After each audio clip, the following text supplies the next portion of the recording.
Saturday Night Live. Sorry. That's old. We could probably maybe Thursday Night Live. Okay, so with this meeting, we'll be introducing Frank Wilson. He is our vice chair, and he's going to be handling the meeting in the absence of our chair, Michael Sweeney, or prior chair, Michael Sweeney. So, Frank, I will turn it over to you.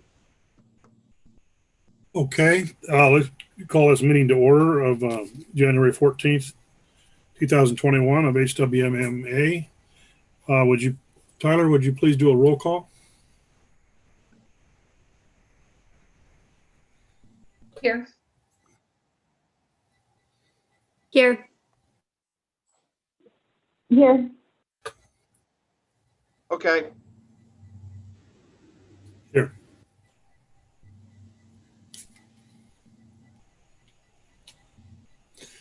Okay, it looks like that we have a quorum and we are ready to move ahead. The first item that we have is, and I apologize, my eyesight is really failing me this week, is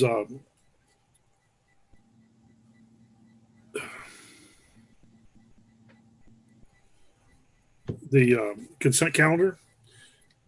And we do that before public comment, I believe. That is correct. Consent calendar, yes. Everything that is on the, could I get, Tyler, would you read that? Because like I say, my eyesight is really, I've got some glasses that aren't right. Eyesight. Would you read that, please?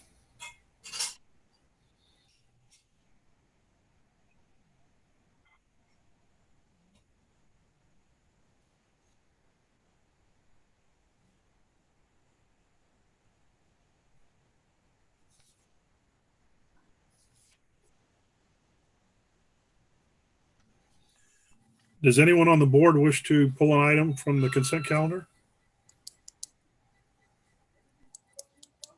Hearing none. Mr. Chair, I do want to note that we were notified of a typo, which is on page 9 of the financial report. It inadvertently wrote fiscal year 2012 through 2021.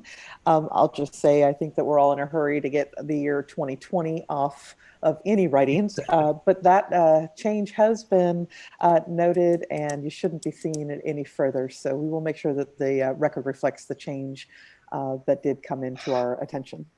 I'll still move it now that the world is right. Thank you. Thank you. So is there anyone from the public that wishes to pull an item from our consent calendar? I don't know if you have someone that looks for hands raised. I don't. Okay, I don't see any on mine. In 8 years, we've never had anybody pull anything, so I don't know if tonight will be any different. Would someone entertain a motion that we accept the consent calendar? So moved. Oh, I'll second. I'll second. And the second is by who? Elaine? Sophia. Oh, Elaine. Either one. Doesn't matter. Whichever you want to put. Elaine. So would we take we have a motion with a second. We'll please take a roll call vote. Aye. Aye. Yes. Yep. Yeah. All right, that motion carries. The next item, I believe, is comments from the public, if I'm reading that right. Consent calendar. That is correct. We will be accepting either oral or written comments on non-agenda items. And I do want to note that we have not received any submitted written comments. You might want to ask if there's anybody from the public who would like to address the board. Is there anybody in the public that would like to address the board? I hear none. And whoever our moderator or the technical person doesn't hear none, then I will assume there are none.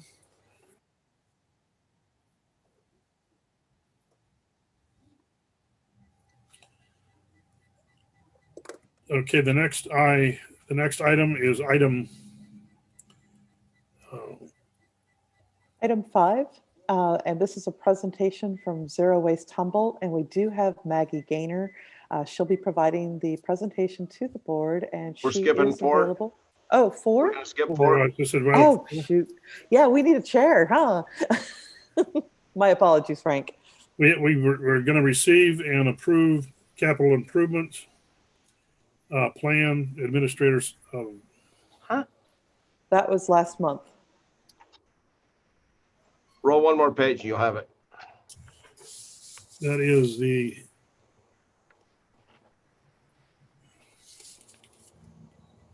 okay. That's the minutes. I'm sorry. I'm going to go 2 pages.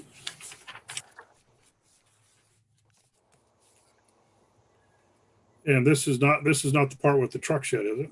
No, it's after. It should be on page 7 of 30, 39. this should be on page 39. Page 2. Elect authority officers. Okay, I guess I was.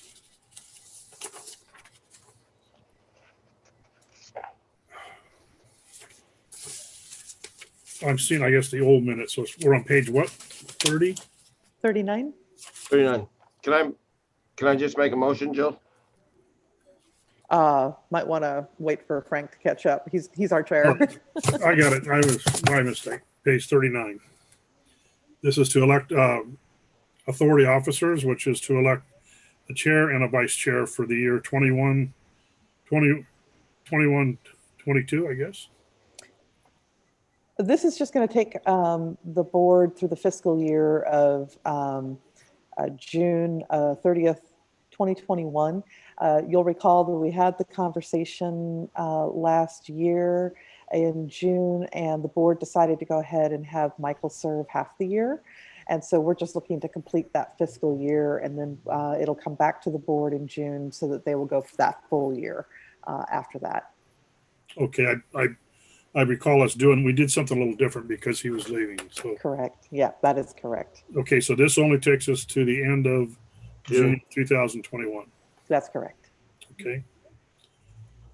All right, I guess the next point is we place that back. Is there anyone wishing to make a nomination for? Yeah, I'd like to nominate Frank Wilson as chair and Leslie Castellano as vice chair. Do we have a I second? second. Yeah, I second that. Who said? I didn't catch who seconded that. Oh, Elaine. Okay. Elaine from Blue Lake Thank you. seconds it. All right, we have a motion with a second. Need to ask if there's any more nominations. Are there any more nominations for either of these positions? Hearing none. Are both of the people nominated willing to accept these positions? I am for the. Yeah. Sure. Yeah. Thanks for the nomination. I would be proud to accept the position. And I would be honored as well. Hey, Frank, and you'll be happy to know that this comes with a vision package, so you'll be able to get a set of glasses. Oh, that would be great. And maybe I can actually meet my ophthalmologist and not have to be in a parking lot. So I guess at this point we have a motion with a second, and would we take a verbal or a verbal voice vote?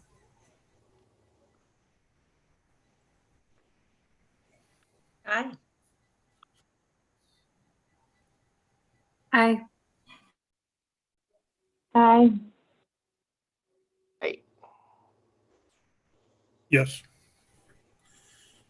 That motion passes.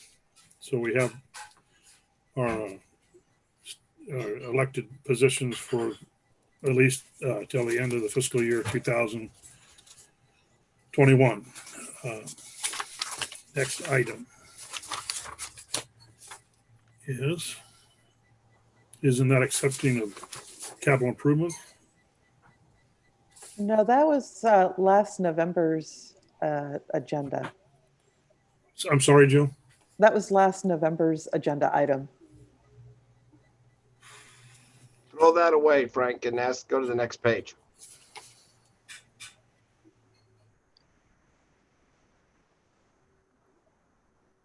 41 of 63. All right. We received the presentation of zero waste. I've just to have a comment. One of our council members watched this on, I believe, Access Humboldt on Arcata's council and was very impressed with this. And so I'm looking forward to hearing the presentation. Excellent. Well, I'll go ahead and introduce Maggie Gaynor. She is with Zero Waste Humboldt, and she's going to be providing us this presentation. Tyler, if you could arrange to share your screen with Maggie so she can load up her presentation. And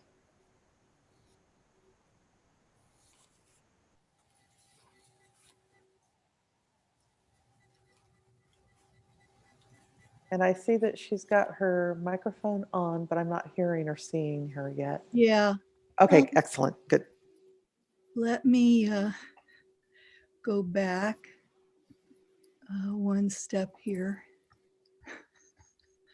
I was all loaded and ready to go, and now let's see. I've dropped out of the, oh, maybe if I just click back on my Zoom screen. Yeah, there we go. Okay, sorry, folks. There's me, and let's see, share screen. And you can't see what I've got. No. Oh, here we go. Here we go. Yeah, open it up a little bit and it should go. Okay, excellent. Well, good evening, Chair Wilson, board members and staff, and thank you for this opportunity to just update you on the field of zero waste and what we're doing locally in Humboldt County. This is an exciting time to be involved in zero waste. There's lots going on internationally, around the country, and in California and locally, even in spite of the virus.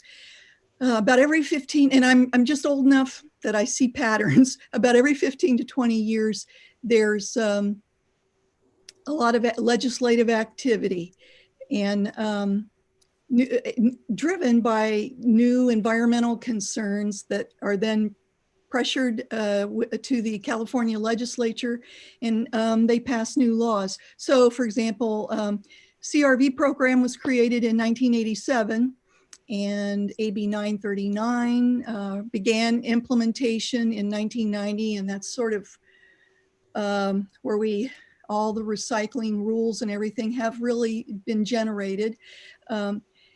These and others laws at the time were all driven by concern over shrinking real estate for landfills in California, siting new landfills, trying to contain the ones that we already have. And then in the past 10 years, newer legislation has been driven more by concerns about climate change and what it's doing to California. And this is creating a new focus on waste prevention, materials reuse, and new methods for measuring progress. So it's more sustainable materials management, and the field is gradually changing. I'm going to start with a fast forward about zero waste, our local organization, and what we've been doing in different types of work, different projects, and then go into what I call hopes and dreams and aspirations for local economic development in integrating locally collected recyclable material and materials reuse into our economy. So just for starters, zero waste is comprehensive. It is not recycling on steroids. It's sustainable materials management, a hierarchy of priority. And that we just did 2 sessions this week, webinars specifically for businesses, and we just emphasize that over and over again. The old 3 R's have changed a little bit. We've learned from fields like public health, that waste prevention is easier for people to understand and is not as confusing. And so waste prevention is the new, first R. And it is the top priority, upstream, upfront, proactive. Biggest bang for the effort is at the point of purchase, whether you're a business working with vendors or you're going to the grocery store as an individual. Second is materials reuse, and that's what we're really working on, is many different systems for reuse. Some of them are actually going back to ways we did business in years past prior to modern day recycling, and but with some new technology and modernizing. Then recycling, then composting. So that priority order for analysis of if you're a school district or local government or a business and you want to reduce waste, that's the order that you go in. Those first two R's of waste prevention, reduce, and reuse have been terribly neglected over the past, well, since 1990. Zero waste is based on 10 international principles, one of them being to strive for the highest and best use of each material type so that the materials collected can be integrated into your local economy as feedstock for manufacturers, materials reuse, exchange among businesses, a variety of different ways. Achieving the highest and best use of recovered materials has become more difficult in recent years because of contamination and mixed recycling collection. Zero waste, one of the hallmarks of zero waste is better measurement and monitoring to establish baseline data. And fearless, because you've got accurate data to work with, then you're able to get into what I call fearless goal setting. People are sometimes nervous about setting goals, but it really helps you learn. And so that you can say, by this time, 2 years from now, we want to reduce the waste generated of this material type by this much. My little graphic images here. One of the things that's become most popular that we do is Zero Heroes Night. And so once a year we honor a handful of local businesses, sometimes individuals. This one particular year, an HSU faculty member who has been very motivating. And it's become a lot of fun, and we're learning to connect it now with our new program coming up that I'll tell you more about. So Zero Waste Humboldt. We brought the Zero Waste movement to Humboldt County in 2011, actually to develop more alternatives to solely mixed recycling collection. Incorporated it in late 2014 as a local nonprofit organization. It remains the only organization solely specializing in developing zero waste solutions, problem solving. We have 3 main services. Public education that is aimed at behavioral change, new habits, adopting new habits, helping the public to understand this and then take action, and institutional change in our businesses, incorporating it into how we do business every day. Advocacy and policy development with our local governments and training and technical assistance, in particular with our local businesses, school districts, and others. Recent projects and services. One of the ones I'm hoping that some of you know about is the Refill Not Landfill Network, in which we awarded 10 water bottle refill stations to Blue Lake, McKinleyville Community Services District, City of Arcata, City of Eureka, City of Fortuna, and Arcata McKinleyville High Schools. The cool thing about this one is often waste prevention and reuse is difficult to measure your progress, which is one of the reasons why they've been so neglected. And with water bottle refill stations, we ordered for our local governments in this network. We made sure that our models had a clicker, a counter. So what we have learned so far, and this does not include this past crazy year, because many of these have been positioned, installed in Parks and Rec programs, buildings. But it's an average of 50,000 single-use plastic water bottles have been prevented from our waste stream just by making those more convenient for the public. And that was just 10. So we're hoping, we worked hard to raise the money to be able to award them to local governments, and we would like to expand that. We worked with the city of Arcata to develop its zero waste action plan, and now assisting Eureka with its. We have an annual We Choose to Reuse social media campaign. I'll show you a few snapshots. It's just fun, and more people send in to us photographs of in their business, their workplace, or at home, or shopping, how they are reusing. Annual Zero Heroes Night I've told you about. And then this year, this is part of what we had 2 webinars this week that I've been solely focused on, our Zero Waste Business Certification Program. And it's going to benefit the businesses in a number of ways. One of the things it does for the community is helps to maintain standards. Now that zero waste has become popular, everybody wants to say they have a zero waste product, a zero waste school district, a zero waste business. And this helps to make sure that that's so. It also really helps with management information. And then it's Zero Waste Humboldt's job to promote all of the certified businesses as good examples for others to learn from. So here is a collage of all of these different types of projects and activities. You'll see on the bottom left, Ms. Pereira, we roped her in several times to help us.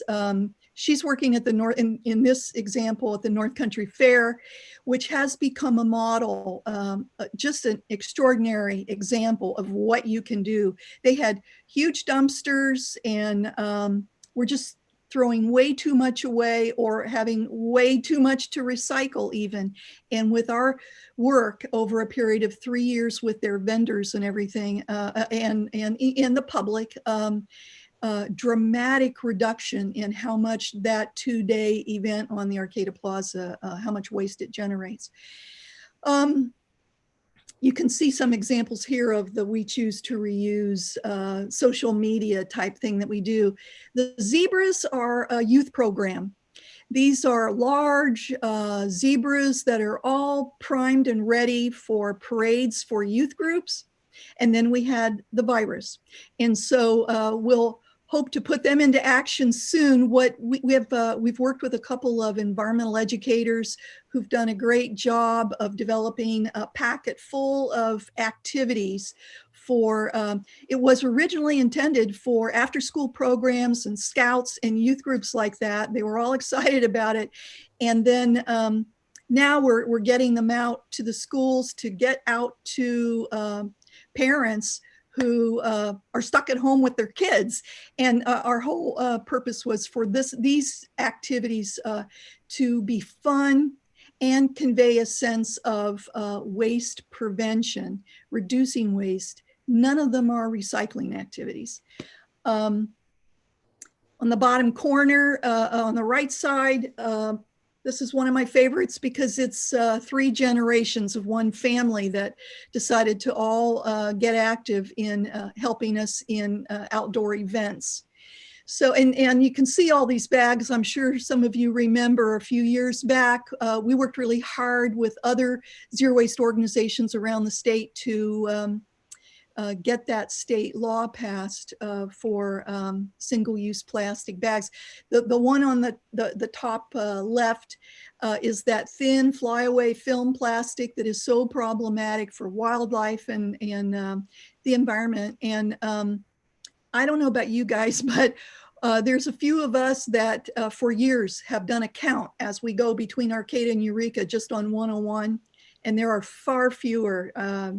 I mean, I actually have driven that 8 miles at times, and there are none. And before, they were just kind of glittering along the highway all the time. So just a bunch of examples for you. This is what we were busy doing yesterday. We were fortunate to have some of the best and the brightest around the Western states join us. This is new for us to, every other year we have training specifically for businesses. Usually about 25 businesses come together, and this is our first to do it as a webinar. And so far the feedback is that it worked well, and our goal was to, before it cost around $200, and now to be certified with a national organization that we work with, it costs over $1,000. And we wanted it to be more convenient, more affordable, and more relevant for small businesses in a rural area like the Redwood Coast. Well, a number of things came up, none of which I think would surprise you, but you're our elected leaders, and be good to let you know. Zero waste infrastructure. We mostly have infrastructure for recycling and not so much for reuse and in different types of waste prevention. In particular, I'm thinking about reuse systems. So for example, getting more, the plumbing and everything for more water bottle refill stations is infrastructure that's needed for reuse, so that we don't have to have so many single-use plastic water bottles. Just one example.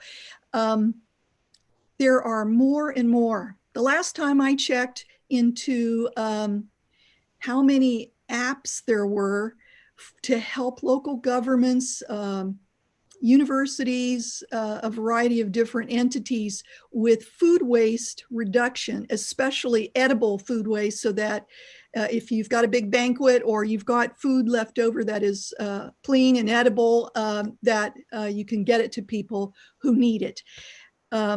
There were about 15, and that was a couple of years ago, and I think it's just skyrocketed. So a part of that infrastructure are apps and ways to improve, make it easier for us to do the work of waste prevention and materials reuse.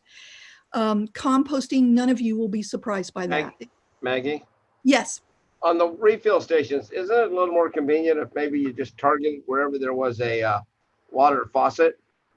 So you didn't have to worry about the plumbing infrastructure first, and then worked from the circle out, rather Absolutely. than wasting so much on infrastructure.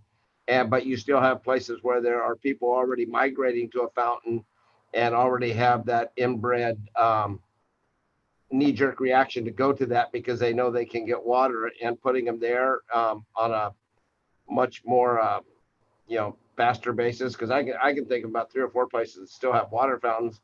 And I know that they sell probably 60 to 80 water bottles a day minimum during their appropriate seasons. Let me add to your point that you're making. A lot of those old-fashioned drinking fountains have, if you'll notice, a little metal, it's almost like a little cap right in the bowl of the drinking fountain. Yeah. And there's a very inexpensive adapter that kind of is shaped like this. And then it has a thing that you just bump your bottle up to and the water comes out. I think they cost around $150. We've been told that we now have become experts in all the different models and shapes and types, outside ones that are sturdier. They're the more expensive inside ones, interior. But we've been told what I just described to you, that adapter to a drinking fountain, is not the best for schools because kids are too rough on them. But for offices and government buildings, I think that could be really affordable. The problem that we've run into a couple of times, so these became in that network of 10 our partners, and we contact them once or twice a year, and then they read that counter and tell us how many times it's been used. If because of plumbing reasons, the city of Eureka received 4 of them from us. and put them around town in their different government buildings. A couple of them have been tucked away in places that just are not highly trafficked. There's just not a lot of people. And because that's where it could most easily get the plumbing. So I don't know if you get my point, Rex, but you got to have, they're not, if they're not in a location that are well used, then that's where you end up with, in our network, the partners, local governments deal with the plumbing a little bit more.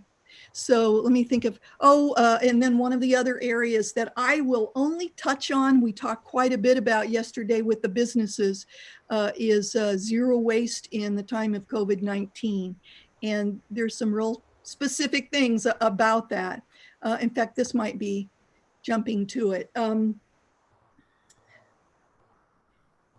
facts are that COVID-19 is airborne. So all the research, and we have been bird dogging this since March. The research says, the results of the research is because it's airborne, wear a mask, wash your surfaces, wash your hands frequently, maintain 6 feet or more. The research does not indicate any evidence of food packaging being related to transmission. In fact, there have been several research centers, universities, and the first one that did it was in Wuhan in March 2020. They tested the transmissibility of surfaces, glass, metal, plastics, wood, mylar, cloth, which would be for us, cloth shopping bags. Guess which surface had that the virus lingered the longest? It's plastic. So what we're learning is a lot of the local businesses, in particular food serving and food manufacturing businesses, were not always going to the best sources for their information. And so CDC, Food and Drug Administration, there are 3 or 4, even EPA, federal agencies that have very good websites, science-based information to advise you on what to do with your business so that your employees and your customers are as safe as you can help the environment in your business to be. And then, of course, locally, we have always, Zero Waste Humboldt, we contact public health departments, environmental health services at least a couple times a year to make sure our public education is accurate. And they're very knowledgeable, and they've always been really helpful. So that has been our main point, is from the get-go for businesses, make sure you're getting I think some of them were getting their information from the California Restaurant Association, which has got to be connected to the people who are manufacturing all the single-use plastic doodads and convincing them that they needed to switch from, we were making great strides in Humboldt County. Businesses in particular were going for it and switching from plastics to paper and fiber. And in particular, the top priority is reusable, sanitized, refillable, reusable dinnerware and utensils. So that's a real quick summary on just what's going on with COVID. This next one is primarily for folks who are working in economic development. And you heard me mention a priority of, if you're just collecting and shipping it out further and further away, its environmental value of the recycling collection program is for several material types almost a wash. So the more, we've always referred to it as closing the loop and creating local end use markets for your locally collected secondary resources, your recyclable material.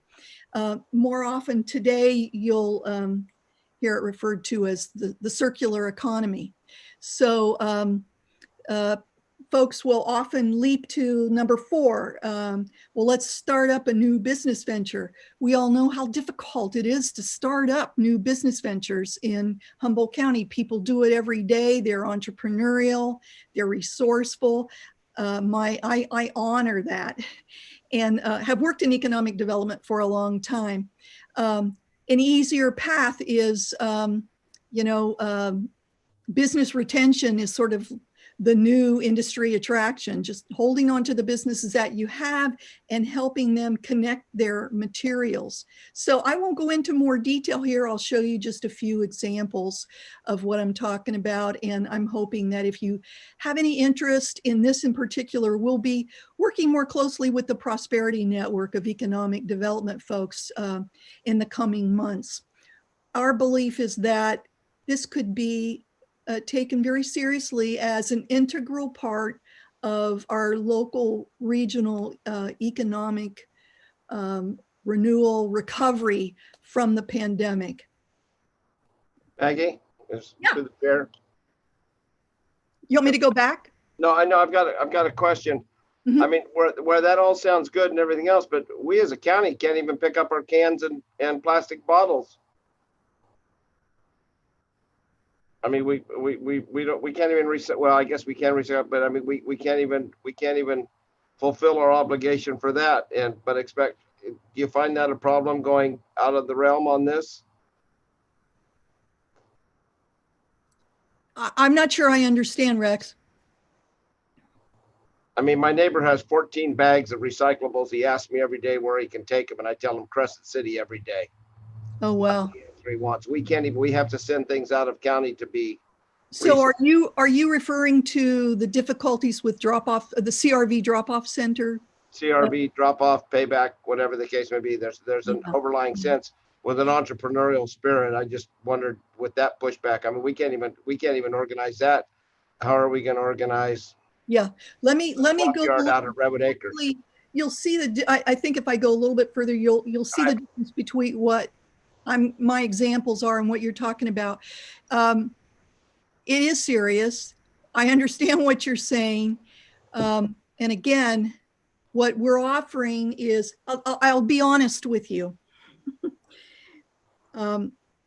If over the past 10 years, the past 20 years, since AB 939 was first implemented in 1990, if public and private resources, human resources, and in particular financial resources, if a teeny tiny fraction of those resources that had been dedicated solely to recycling infrastructure and recycling collection in particular had been dedicated to materials reuse systems, recycling would be doing better. It's back on that hierarchy of those old three R's.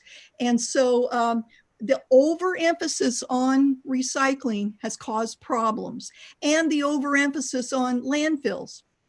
So this is a new way of thinking that it is going to slowly be changing how we look at all of this.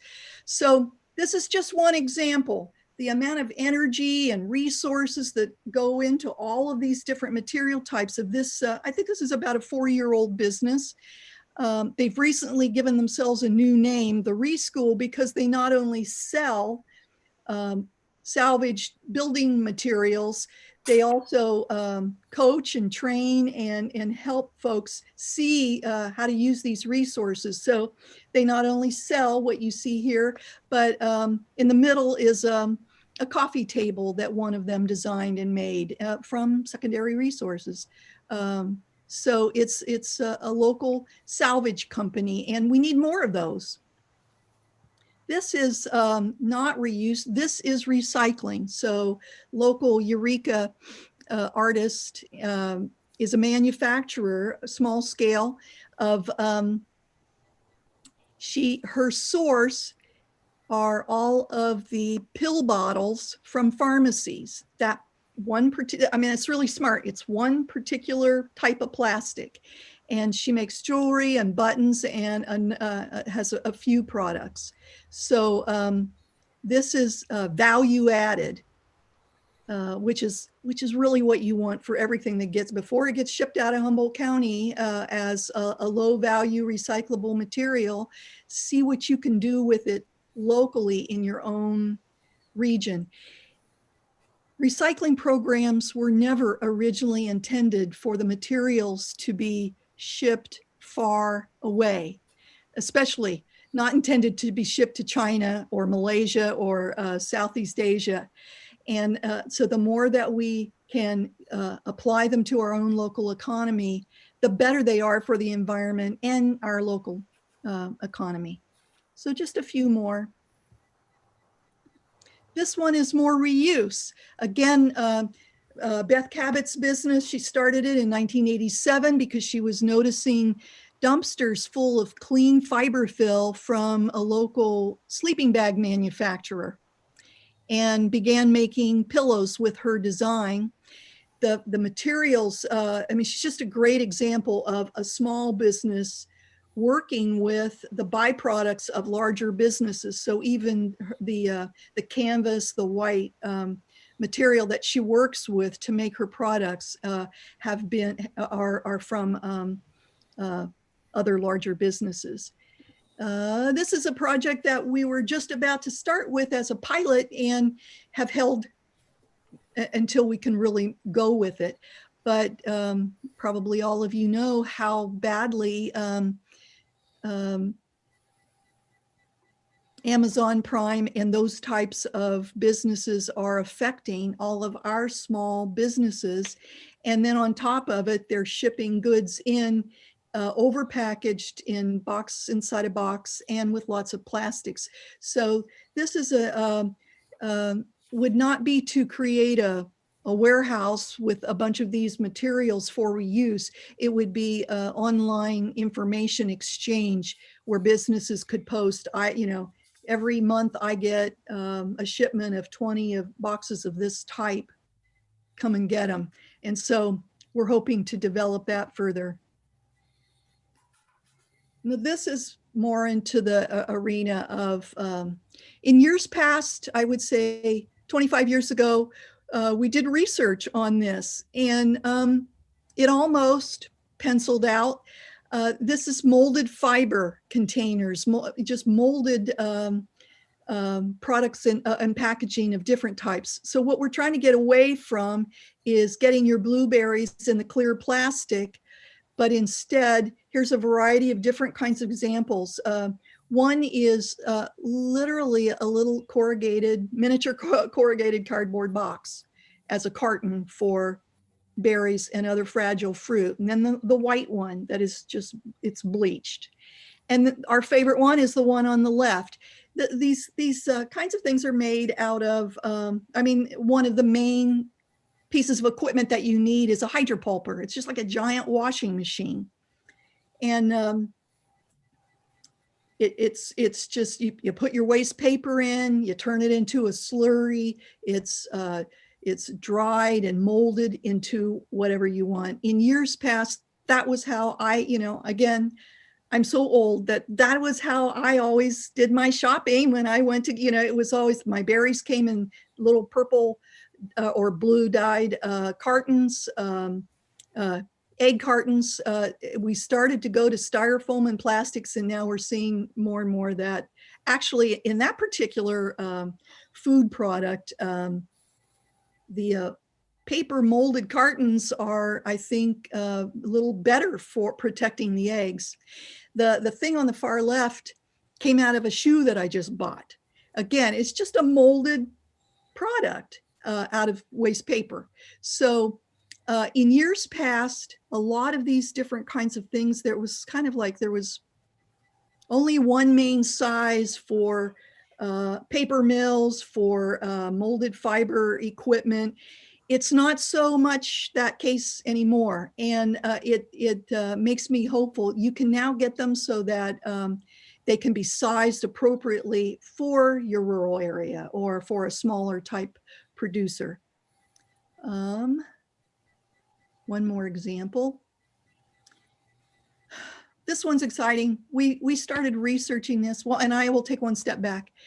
It's a popular concept in about every 5 to 10 years, the idea comes back up again. I'd say over the years, at least twice, I've been drawn into an analysis of, could this be a viable business venture in Humboldt County or in the North Coast region? And it is return to returnables. The research is showing, I just read Zero Waste Europe just turned out in early December 7th, a report on research that the energy consumed, the carbon footprint of the returnable system for beer, sodas, ciders, dairy, milk is considerably, I want to say 84% less than the carbon footprint for recycling, crushing the bottles, melting it down, starting all over again. It is far better for the environment. So we have 4 different departments, 4 different disciplines, faculty and their students researching and helping us with different component parts of what could, the analysis to see if local breweries, many of whom are just hanging on right now because of the virus, but we're pursuing this. This model in Marin is going quite well. Oregon has had this system for years, and so they've really, it's kind of tried and true there. And I don't know if any of you have traveled or have family or whatever in Missoula, Montana, but if you have, you'll notice that, and its population size, its business population is roughly the same as our greater Humboldt Bay area. And they do a great job of this refillable. So you take the bottles back to where you bought them, or if the brewery or the winery is near, then you take it right back there. They're sanitized and they're refilled locally. So that's it. I'm open for questions. I zoomed through a lot. There's a, I thought, should I talk about legislation? And I rather wanted to just give you some examples of what we're working on and what could be if groups of us work together. We really hope that the locally collected materials can become, and reusable materials can become more a part of our local economy. I want to recommend, before I wrap up here, a film. It's 54 minutes. It's easy to find on YouTube, or you can just go to PBS Frontline and it will come up. It's called Plastic Wars. It's only 54 minutes. It's well researched and it's very current. In the past, some of these types of documentaries, they dwelled a little bit too much on drowning polar bears and the magnitude of the problem. And this really, it's eye-opening. It really explains a lot of how we got to where we are with plastics. And again, a number of the recently retired lead executives of the plastics industry, it's almost like they've taken a truth serum or something when they're being interviewed by these journalists from PBS and NPR. They're actually telling the truth, and it's kind of shocking how much we've been bamboozled. Even myself, in working in the field for so long. So I want to urge everyone to take advantage of that film because it'll lend to your understanding. Any questions for me? Any questions for Maggie? I have a quick question, Frank. Go ahead. I'm just curious, Maggie, if you're aware of the waste characterization study that HWMA has been doing. Yes. Yeah, I've been paying attention. I don't know if something just recently has been reported, but I think last November, December. Yeah, as Jill has reported on that information, it's important source for all of us. Perfect. Yeah, it seems like it could be useful in determining some of your policies and kind of future planning once it's all wrapped up. Let me mention something about that. This is just, it's the nature of a changing marketplace, a global market, and just how we're living our lives. It impacts our waste stream. When most of our beverages were coming to us in glass, that was heavier. Now, if more soda bottles and other kind water and other kinds of bottles are, and just plastics of all types, they're featherweight. So that's kind of hard because it mixes apples and oranges, or kiwis and watermelons, one being much heavier than the other, but plastics is even more problematic to the environment. And so, those kind of reports almost need an addendum now to just explain that. And that's part of why we're excited about this emphasis on, we'll be tracking more the carbon footprint and greenhouse gas emissions of different things that we do to reduce waste. Any other questions for Maggie? All right. Thank you. Thank you, all. Maggie. We appreciate your presentation, and it's a lot of good stuff to think about. And society needs to make some changes on how they think about how they deal with the commodities that they buy. All right. The next item that we have on the agenda is item 6. And this is the receive and approve mid-year fiscal year 2020-21. And that starts on page 43. That is absolutely correct. We're going to be turning this portion of the presentation over to Tyler.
Does anyone have questions for Tyler?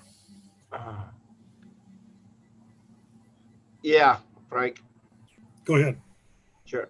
I just, on the software expenses, how many staff do we have working from home rather than in the office? Considering our offices don't have, in-person contact as much. How many do we have at home? And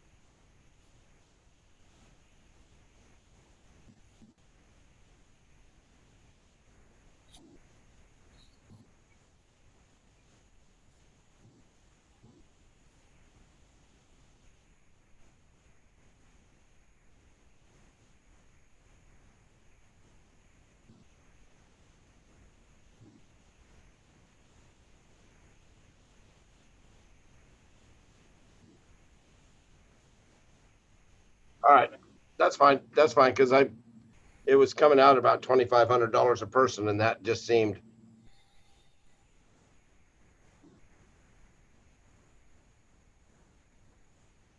That's fine. Just a question.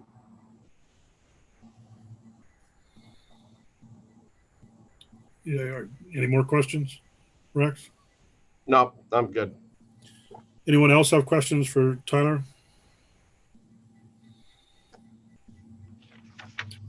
Hearing none. Do we have any questions from the public on this?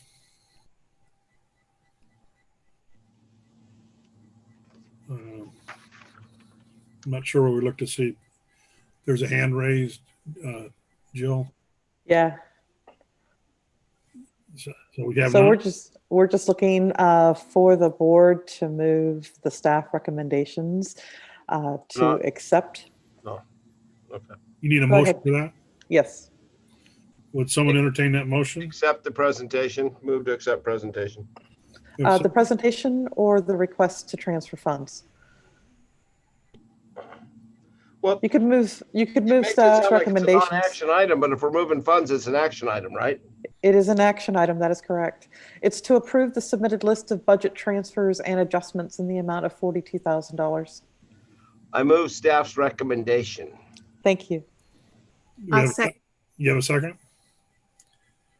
Was that Leslie? Who? Thank you. Thank you, Leslie. Okay, we have a motion with a second. Would you take a voice vote? Aye. Aye. Aye. Yep. Yes. Okay, that motion carries. Next item is item 7. Receive and approve fiscal year 2019-20 audit. And I believe that was a separate attachment on the agenda. I know it's a little booklet. That is correct. This will also be a presentation that Tyler will be presenting to the board. And you're absolutely correct, Frank, there's a hard copy of the JJACPA audit for fiscal year 1920. I know I received a hard copy.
Tyler, I want to add one more thing. And one of the reasons that the state requires that we go through this exercise, and the fact that we have to default to the numbers that they require us to, is they need to ensure that in the event that HWMA or whoever the landfill operator is not available, that funds have been established so that the state could then assume operation of the landfill at that fully burdened cost. So that's, kind of the principle behind the exercise, if you will. So it is kind of a paper exercise, but it has the very real impact of making our financial figures look a little less rosy as a result of that.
Fine. Do we have questions for Tyler? Anyone?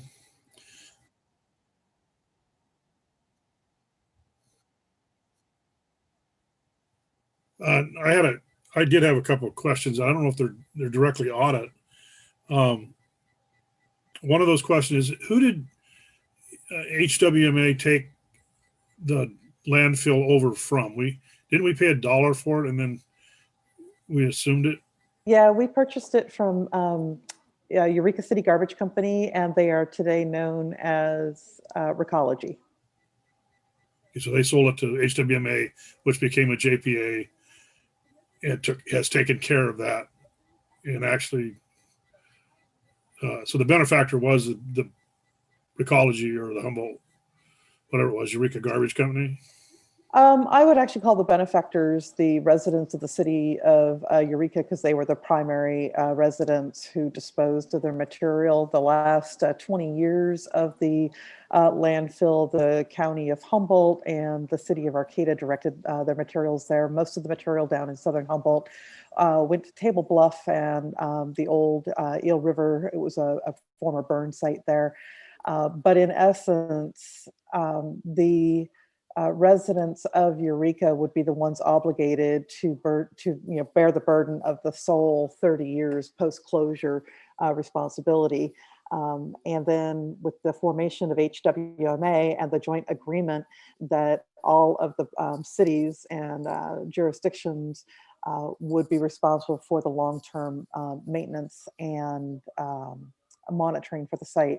The other key piece of property that was acquired was the actual transfer station that we are in now, in addition to the adjacent property that is currently holding Recology's operations in there.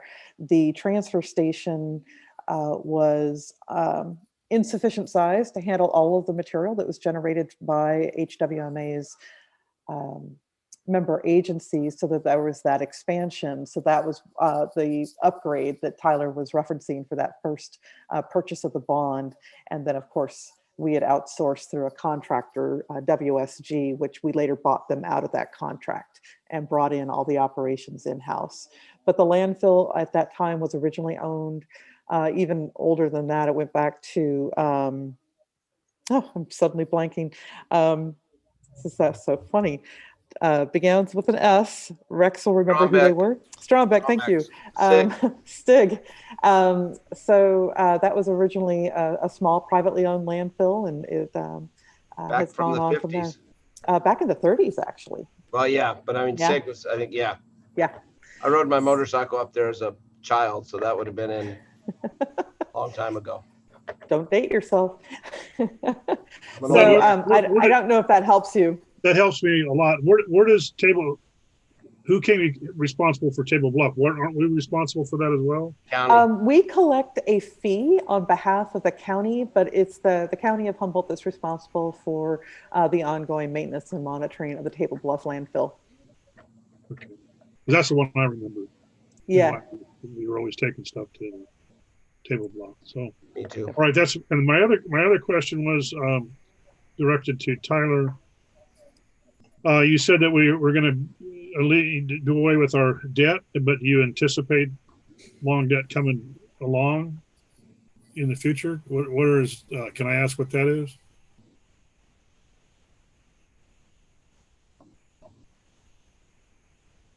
Expansion.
All right. Thank you. Those are all the questions I have. Are there any other questions for Tyler?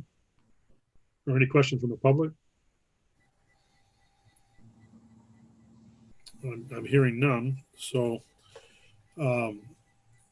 there's no motions associated with this, is it? This is all a receive and file? Okay.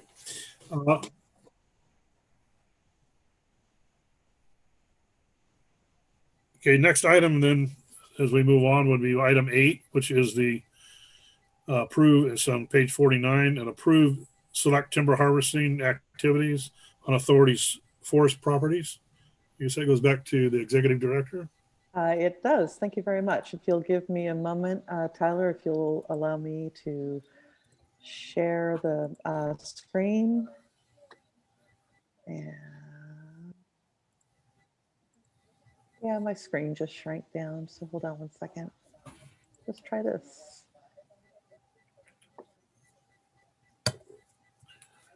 Of all the times for my mouse not to want to work, right? So this is a pretty short presentation, and I do want to introduce that we have both Jim Abel from Jim Abel Forestry, in addition to Dave Cousins, both available. They'll be stepping in midway through the presentations with some of the information. So good to see everybody, and it's actually really kind of nice to see that everybody has remained pretty stable. I was kind of anticipating that with the beginning of the new year, we might see some new faces on here. So this evening, as discussed in the staff report, we are asking the board to direct the executive director to authorize Jim Abel Forestry Consulting to solicit bids on behalf of HWMA for a 2021 selective timber harvest agreement, and that you would authorize me to review and execute all necessary contracts and agreements following review by general counsel, and then other direction as appropriate. For purposes of folks who may or may not be familiar with the Cummings Road landfill, HWMA's own timber properties surround the Cummings Road landfill, which is located approximately 2 miles southeast east of the city of Eureka.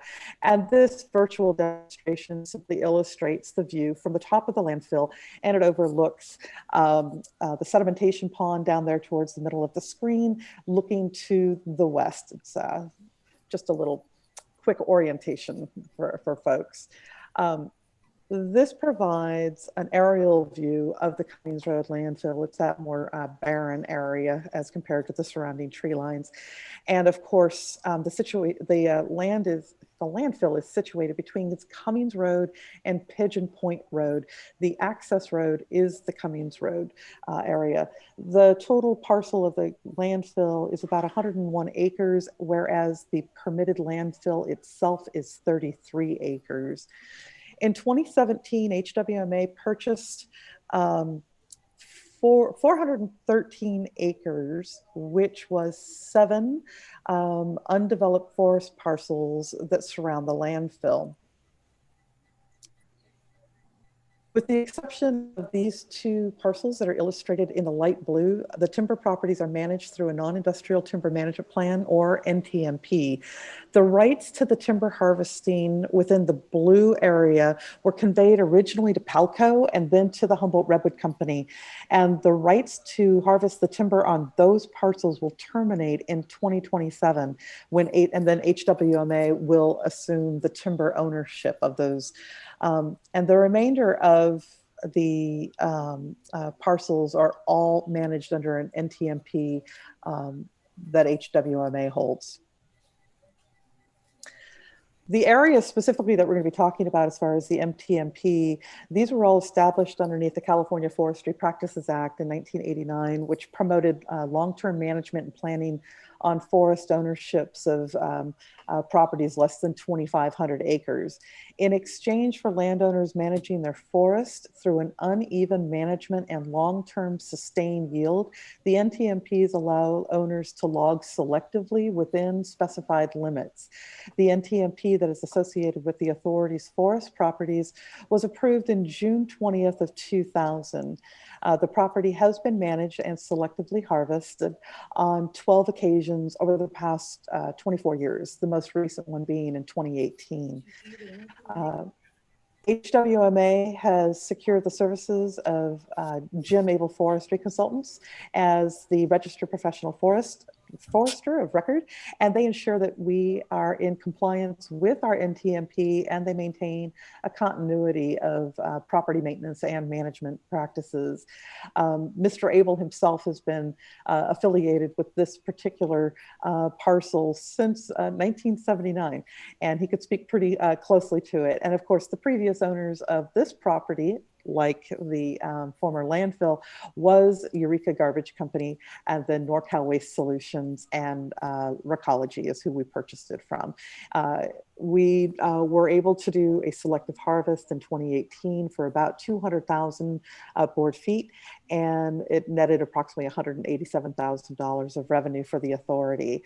And in consultation with Jim Abel earlier this year, there is an area which is needing thinning, and we have some anticipated favorably projected redwood log prices. And so we are asking the board to consider authorizing us moving forward with another selective harvest activity.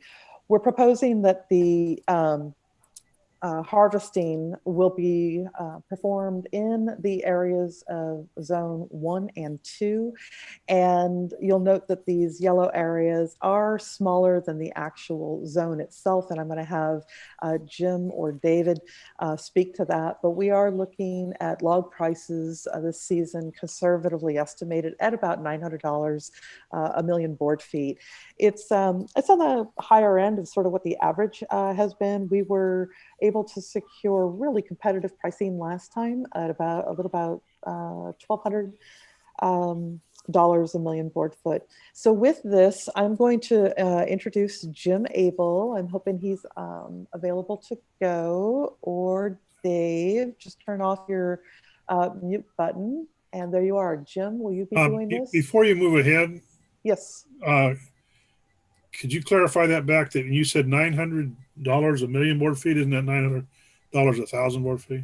Yes, thank you. I just saw the M. Yeah. Thank you. You're welcome. I suspect that's a pretty common error. It can be. It can be.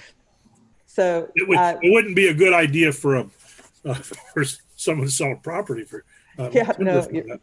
I you're know absolutely people that have right. gotten rich on that $75. kind of a deal. So Jim, you're on mute. So if you go down to the lower part of your screen, if you can see that. Tyler, can you unmute him as well? Okay, I got it unmuted. Excellent. Okay. Well, good evening. My name is Jim Abel, and I am president of Abel Forestry Consultants. And we're proposing to you all a harvest of about 310,000 board feet, plus or minus, in this summer. And we would propose that we would coordinate and handle the bid solicitations, the logging and trucking contractor selection, review, and concurrence with the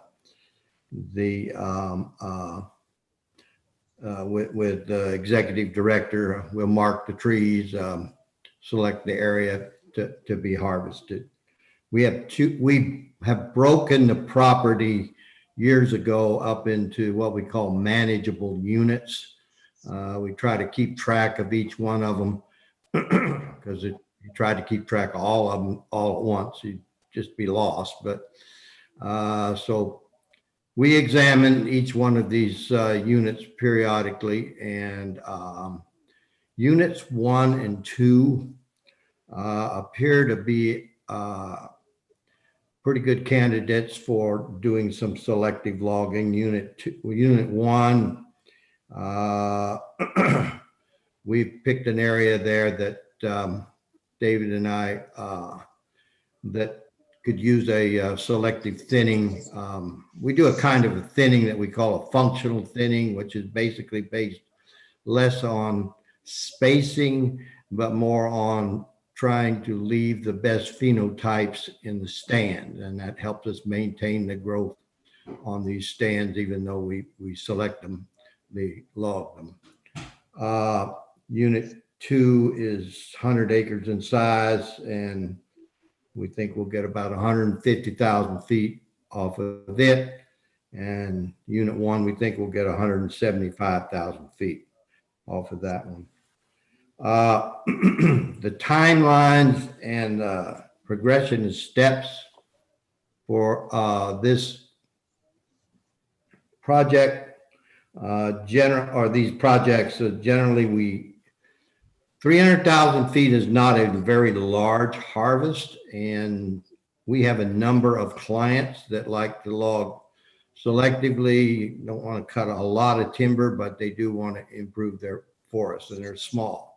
So what we do is bundle these clients together, and that way they can present a much larger bid package to the sawmills, also to the operators who like to have a lot more timber to log. And so we get the best out of, we put these timber sales up for sale. We put the timber up for sale. We get bids from the sawmills. We take each individual property and analyze the bid that we got for that property, and we'll select the different mills. And at the same time, we will also review the potential logging contractors. Again, sometimes it's hard to find logging contractors these days because of the cyclical part of the business, of their business. We want to get contractors that are experienced with our kind of demands in terms of how we want the properties logged, and we want them to be responsible operators. And so we will make a selection on that. Of course, this will all be subject to review by the executive director of the Humboldt Waste Management. Uh, we send in a notice of operations. Actually, we will do that prior to the Department of Forestry, and what it basically alerts the Department of Forestry that we have, we are going to do our harvesting. We have to submit a spotted owl study, which we do every year, to identify the owls that have been present over in Freshwater Creek for the last 27 years. And we are ready to go in. Once we've done that, we've got the endangered species taken care of. In May, we will have our bids, and we provide the mills with a purchase agreement, which details the price, the volume, the logs. Once this, we will also at the same time get the timber operators. You'll go in, you'll have a contract. There'll be a contract. We have well, Nancy Diamond helped provide us with some contracts peculiar to. Yes. Yep. Jim, not to interrupt you. I think your reputation precedes you. I've known you for 40 plus years. And I think as far as environmental stewardship and everything else, I think you're second to none. I'd like to just, unless you want to keep going, I'd like to recommend that we hire you, have you do the thing lock, stock, and barrel, and put it out there and get the best price possible. I hope you get those prices. The log decks are pretty full for this time of year, but I don't think we can do any better. And you've got the history with the project, and I think your environmental stewardship will add to the value of the land and the further harvest later on. So I would just recommend staff's recommendation, because you're the real deal, Jim, and nobody complains. I've never heard anybody complain about him. So we've got My wife does. But anyway, I recommend that we hire Jim Abels to handle the Cummings Road landfill and surrounding timberlands, timber operation plans. And if I can do that, I would second that. You can. I think all I'd be looking for is to provide any other answers. I will let, in particular for Leslie and Elaine, because you guys are hearing this for the first time. When we went through this process, and it was really a pleasure working with Jim and Nancy and myself, and working through the contracts and bringing transparency, that we need as a public agency, sort of into this realm. And I think we've got a pretty good system that was set up, and Jim's model of being able to combine the timber off of these smaller operators and then leverage a really competitive price for all of us has really been to the best interest of these smaller held timberlands. So I don't know if you have any other questions, but I will tell you that it was seamless. Jim is very quick, as is his staff, to reach out if they've had any issues or concerns. And so I would just say that our prior experience was really a good experience. And I really enjoy working with Jim quite a bit. Thank you. And I would open that up to any members of the board that have questions for Jim.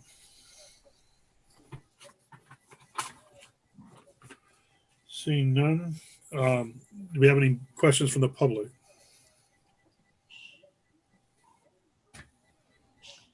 We do need a second on the motion.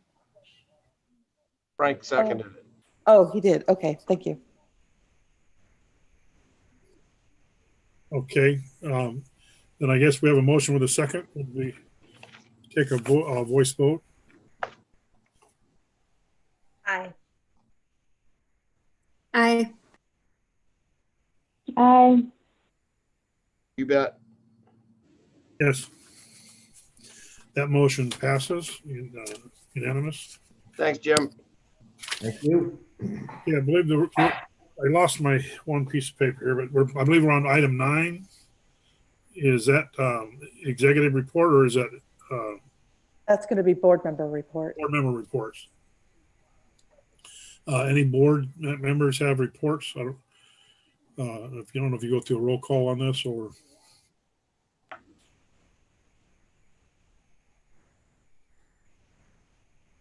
No report, thank you.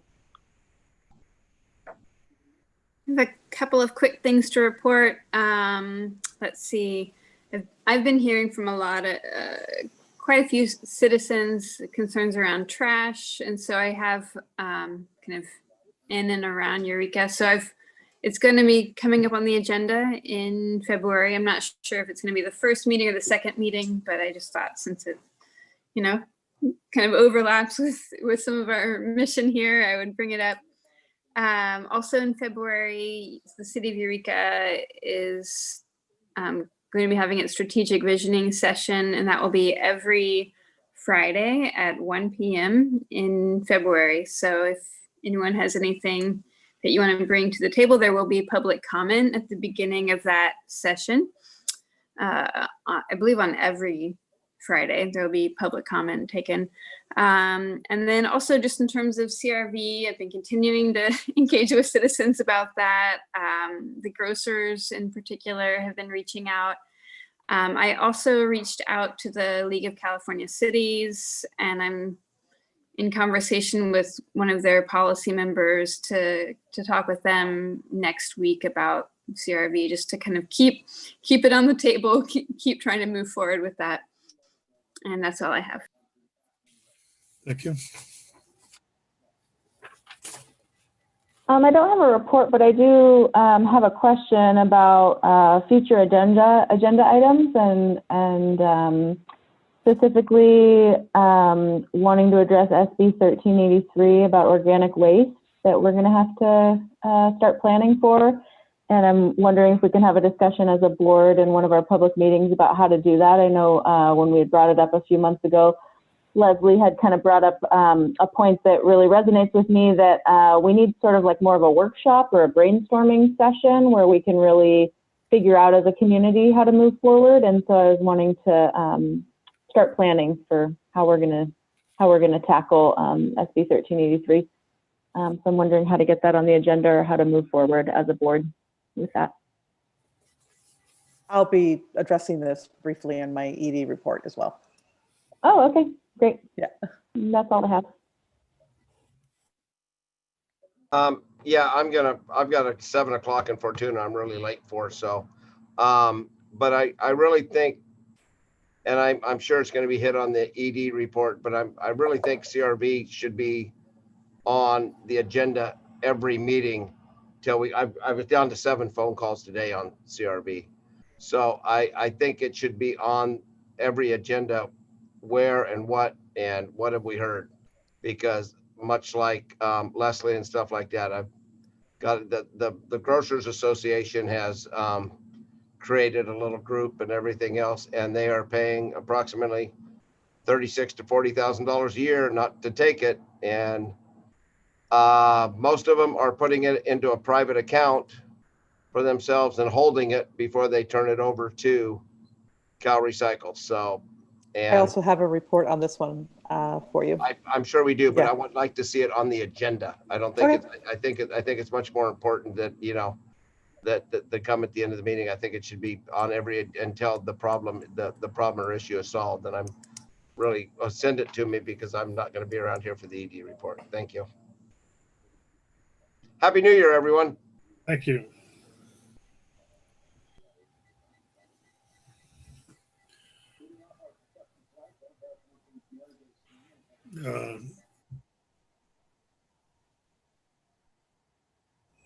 Yes, that was part of my question on the was for the CRV thing, where one, I was looking for a date when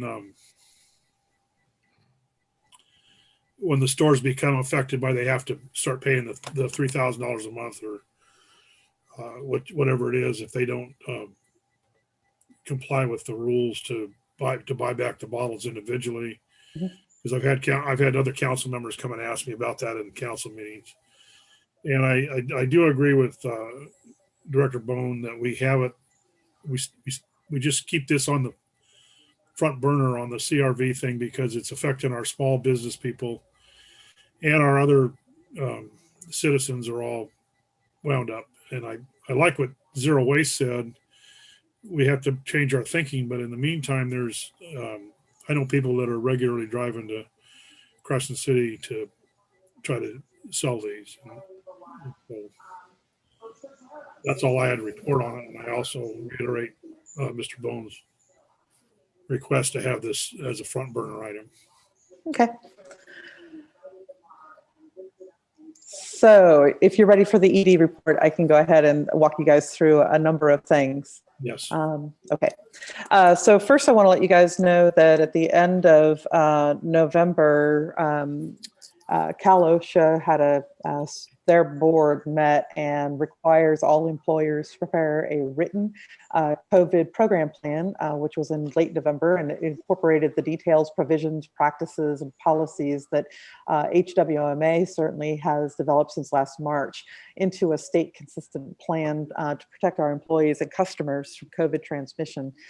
So that has been completed, and we've got that available for all of our employees and anybody who requests a copy of that. The Solid Waste Local Task Force met in early December in order to receive an update on CRV, treated wood waste, as well as SB 1383. There was a presentation that was provided by Cal Recycle, and the representatives of the local grocers working group participated as well, because we talked about some CRV issues that I'll address shortly.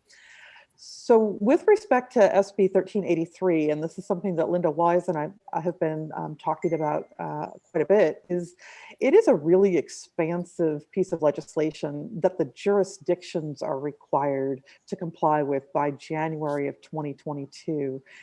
That's not HWMA. It is actually the jurisdictions. It's going to entail that each of the jurisdictions develop the necessary ordinances for your jurisdiction, require amendments to the franchise contracts, program development, such as the pickup of certain materials like green waste, organic waste, as well as education and enforcement provisions. The presentation that we heard made it very clear these aren't services that can be outsourced to other entities or through contracts. It's something that the jurisdictions need to be working towards. So part of trying to get the local task force staff folks to realize is we need to be having those collective conversations at the staff level so that there could be those policy discussions at the respective council levels. And myself and Linda have been addressing this a number of times. I put together a presentation 2 years ago for the local task force members, and I'm going to be bringing an item forward to you guys as part of our next meeting, I believe. And I'm anticipating that I'll work with Linda on getting, because it's a pretty hefty component. And it's not just the jurisdictions, it's going to be involving grocery stores and other food preparation locations and the whole food recovery component.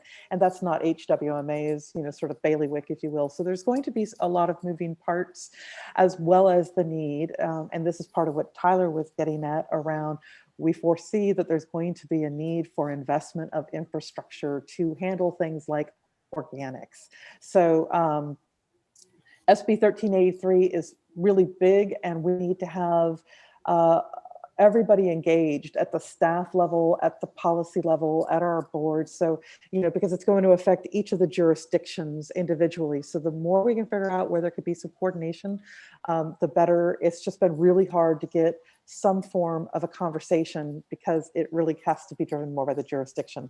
I'm going to try to prod that for you guys and hopefully be able to take it back to your respective councils and say what's happening with this.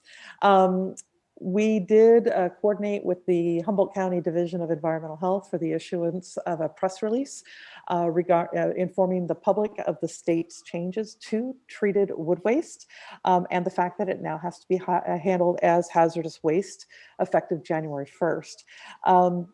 As a result of that, some input that we participated in addition to a number of other transfer stations and waste authorities and waste haulers and waste operators. Landfills and transfer stations have been pretty successful in getting DTSC to reconsider the need to extend some form of variance to accept treated wood waste at transfer stations for disposal at landfills. They may allow a return to people being able to bring their material to us instead of having it handled as hazardous waste.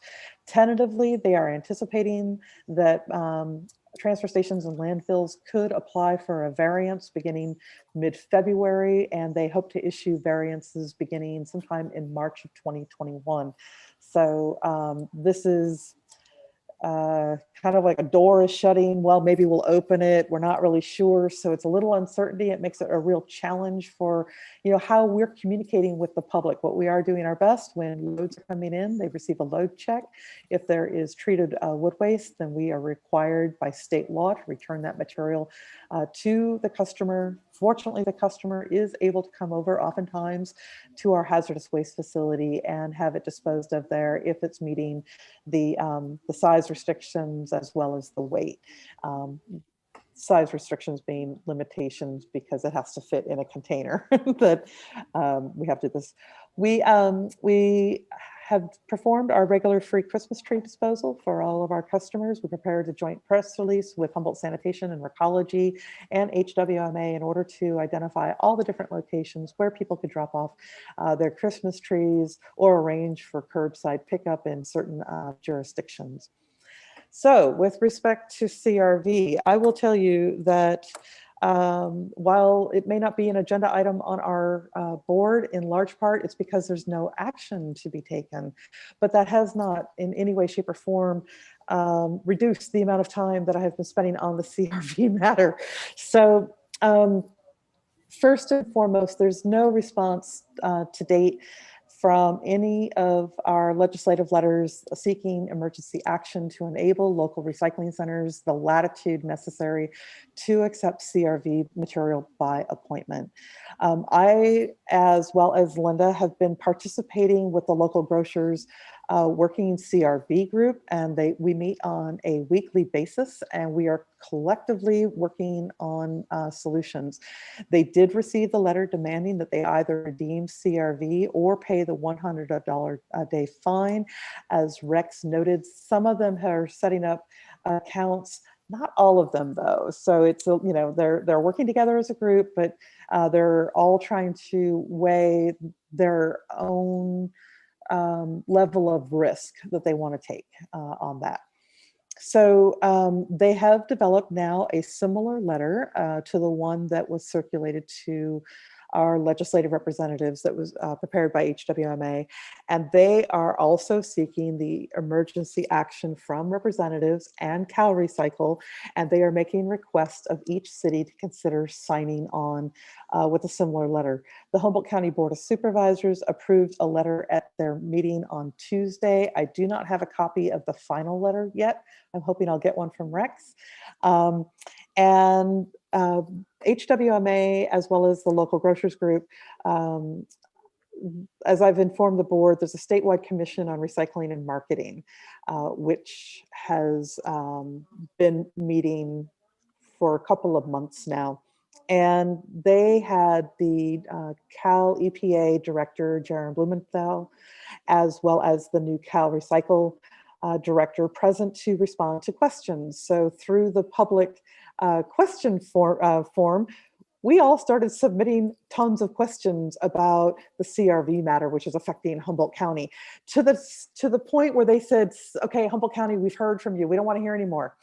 They have agreed, and they directed Commissioner Jeff Dunleavy, who addressed this board a couple of months ago, to prepare a letter. And I can't underscore, he's been a really, really strong advocate for us. He gets the problems that we've been faced with. So he sent me a copy of the letter. We've made some additional edits, and the commission is scheduled to consider the letter for submittal to the governor and Secretary Blumenfeld and Cal Recycle at their January 20th meeting. And so that's just in another week. Hambro spoke to you all in November, and it indicated that if they could find a site, they would be setting up shop. I spoke to them again in December to ask what the status was, and they have decided again not to proceed with establishing a Humboldt site because the numbers simply don't pencil out. I also spoke with an interested individual just before Christmas. He was interested in opening up a recycling center in the Fortuna area. So I provided him the same information that I had provided to other individuals or entities that were looking at establishing a CRV buyback, and gave him all the links and contact information for CalRecycle's certification unit. And I have not heard anything more from him since mid-December. It could simply be that it's a pretty voluminous process to go through all the requirements that you have to go through to become a recycling center. We did also recently learn that CalRecycle has identified approximately 25 in-store redemption locations in Humboldt County on their website. And it ranges everything from some some gas stations and liquor stores, Winco, and a number of other places that have all signed the affidavit that went back to CalRecycle saying that they will accept CRV containers for redemption at those sites. A member of the grocers group undertook some surveys and brought in some CRV material to those specific locations to redeem them, and found that the employees and the managers were unaware that they were supposed to take the CRV material. A couple of sites said that they're not prepared and they don't expect to be prepared for some period of time. And one site just asked him to please leave and not come back. So functionally at this juncture, there is still no CRV redemption, despite CalRecycle listing 25 locations in Humboldt County. This information is going to be forwarded to Assemblymember Woods. He and his staff have been very, very vigilant in their continued monitoring and advocacy for Humboldt County. But that's where we are with some of the ongoing CRV. So this has, been just over the course of the last month and a half. As I had indicated to board members almost 2 weeks ago, we had several employees who tested positive for COVID, which has resulted in pretty extensive investigation and investigations, as well as additional employee testing, and some personnel who are remaining in isolation until they are cleared to work by the Humboldt County public health officials. And to date, we have not had to modify our hours or our services, although I will tell you our staffing is very lean. And there was one day where we only had our director of operations who was able to operate the heavy equipment. So we remain lean, and everybody has been doing everything we can to ensure continued operations with no interruptions to our customers. I do want to note that these cases were confined to one group. Board members will recall we've done everything we can in order to, kind of maintain these very small working groups, and that has been successful. We moved away from the pods to working groups, and so fortunately that working group model was still very effective at keeping any viral transmission from moving outside of the group. And for these particular employees, none of them are in customer facing positions. So there's a great assurance around that.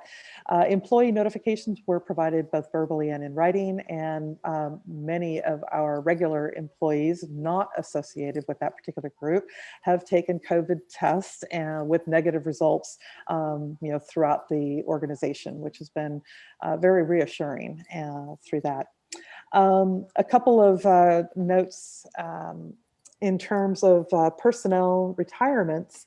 There have been a number of personnel changes, and it's not just here with HWMA. We have experienced the retirement of some of our key regulators. So there's this departure of sort of the institutional knowledge, if you will. So the North Coast Regional Water Quality Control Board representative that we've worked with and has been part of HWMA's landfill for better than 25 years. She retired.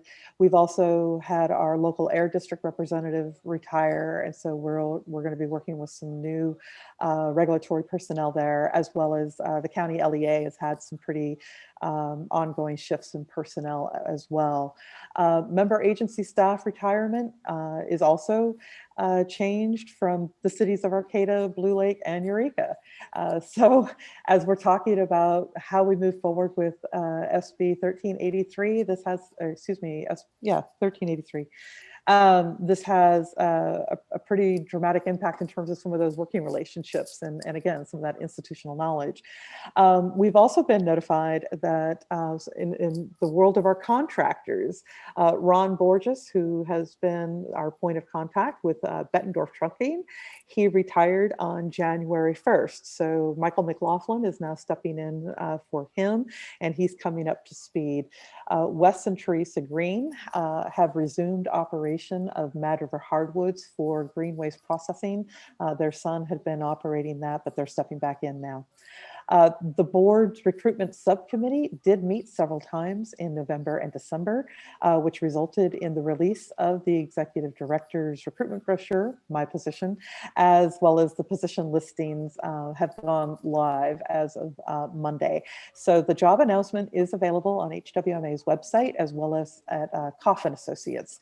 The deadline to file for that position is February 12th. So I know I sent all the board members and your city managers and other folks that I have worked with regularly over the years, just a short synopsis with the attachment, and are trying to do our part in broadcasting the opportunity for folks. And that concludes my ED report. Do you have any questions? Any questions for Jill?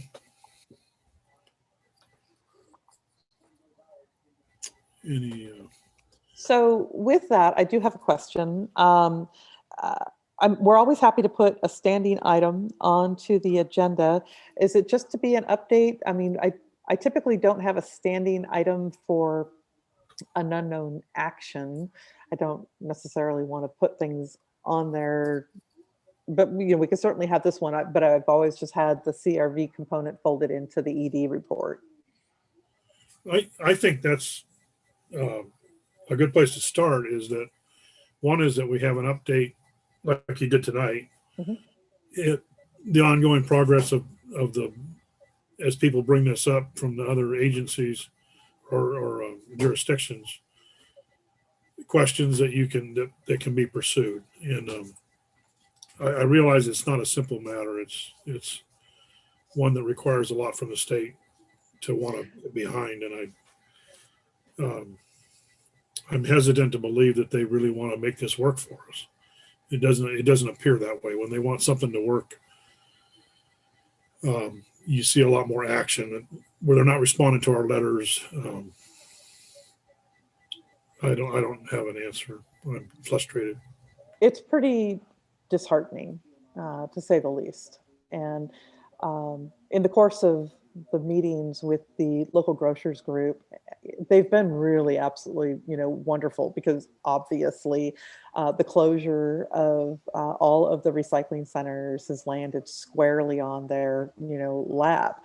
And I think after they were very welcoming, but after they had their first meeting with Cal Recycle, the level of frustration, by everybody, and it was kind of like, oh, now we understand what you've been experiencing. It's like, yeah, and I'm sorry, all we need are appointments.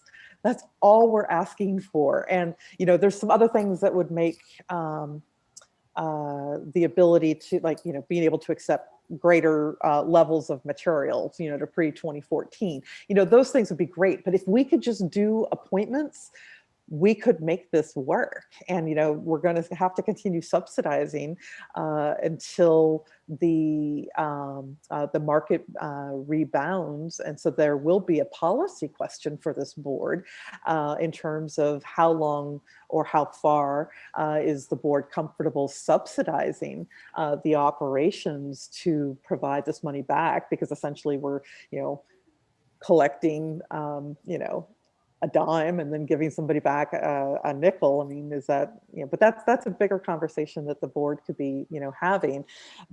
But we can't even have that conversation until Cal Recycle would allow appointments or something like this. So the grocers group has been really, really wonderful. It's been a real pleasure to work with them.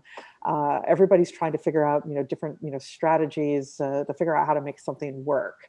And I think in the past, they probably would have said, no, we're not interested in vending machines. We do have a couple of those grocers who are like, yeah, we could totally see, you know, how creating additional locations will be really crucial to alleviating the stress on the 4 recycling centers that are there. So, you know, it's opening up some communications that we weren't having before. And I think collectively, with the frustrations with Cal Recycle, it's forcing everybody to kind of coordinate even better. We don't have answers, but we're coordinating better. How much did we subsidize? Did HWMA have to subsidize this? Well, we've subsidized the complete operations of the Eureka Recycling Center to the tune of $673,000 a year. Tyler might recall, I had it at one time. It's like $9 a ton of material gets directed over there. With our decision to waive the collection fee for electronic waste and some of the other, you know, appliance recycling, because people could drop that off free. You know, exactly how much goes to CRV and how much is going in some of the other areas. We're going to have to continue teasing some of that out. The facility has always been operated with CRV and all the other activities. We are now operating the facility with electronic waste, appliances, and source separated. So we're able to see what the costs are without CRV. So I think we'll be able to start teasing out some of that information better than we could have in the past. So, you know, and everything is predicated on what the value of the commodity material is. So cardboard goes up and down, the metal goes up and down. So it's a constantly fluctuating thing. So it's not a really easy answer to give to you, Frank. I understand that. All right.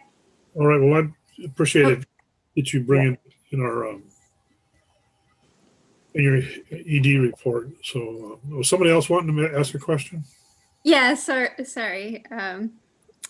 I was just wondering, and I'm supportive of some sort of just update being on the agenda. I think it may be helpful to citizens just to know that it's there. We're still being mindful of it. But I think the question I have is, this January 20th meeting where the letter is going to be presented to the governor, is there a specific ask or kind of hope that comes out of that? Is there a hope that the governor is going to provide some kind of direction to Cal Recycles, or? Yeah, so this letter is actually being generated by a member of the statewide recycling committee. The committee charged him with putting together the letter. It's going to be presented for their consideration and approval, and it will go to the governor and to the secretary of Cal EPA, because they're the ones who provide the oversight to Cal Recycle. And the ask is looking for emergency legislation. So it's very consistent with what we've been asking for. It does take on a broader statewide perspective so that it's not just Humboldt dominated, but that's part of what Jeff is trying to work on, so that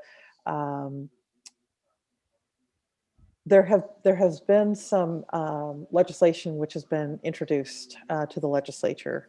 It will take some time to get through that process. Even if it makes it through the process, going through the rulemaking and everything else, the earliest, the most optimistic time we would see a change is 2 years out. If the governor takes emergency action, that could go into effect almost immediately. We would still need, in that case, to go through the certification process, which is 90 days, blah, blah, blah, blah, blah. But that's a lot faster than having to wait until September of 2022 at the earliest. I don't know if that helps you. Okay, excellent. Any other questions?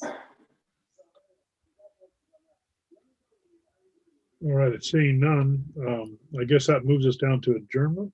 Yeah, It does. it does. Do we have to make a motion for that, or do we? No, No, we don't. Okay, well, you as the chair can adjourn us. then I adjourn us, as chair, I adjourn us. And thank you all for coming Right. tonight. And we'll see you in. Bye, everyone. Thank you. next Have a month. good evening. Good night.